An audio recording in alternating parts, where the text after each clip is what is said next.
Il-Prim Ministru mexxej Laburista Roberta Bela sebaħ għall-nies fil-komunità ta' San Pawl il-Baħar bħala parti mill-kampanja elettorali is-saħħa lil Maltin.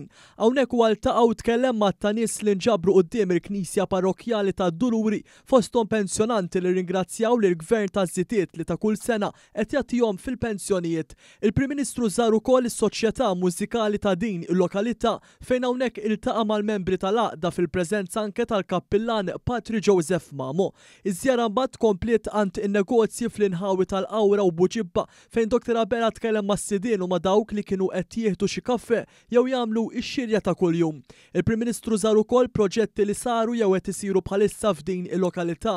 Hawnhekk huwa wassal il-messaġġ pożittiv ta' Gvern Laburista dak li se jibqa' jaħdem ta' kuljum biex itejjeb il-kwalità tal-ħajja tagħhom permezz tal-att ta' miżuri, proġetti u inizjattivi li qed iniedi kontinwament. Roberta Bela tenna kif l-għażla 8 ta' Ġunju li ġej hija waħda ċara bejn partit fil-Gvern li ma waqafx jgħin u jaħseb fin-nies u partit fl-Oppożizzjoni li jinsab kontinwament medi fin-negattività, il-ġlied u l-attakki.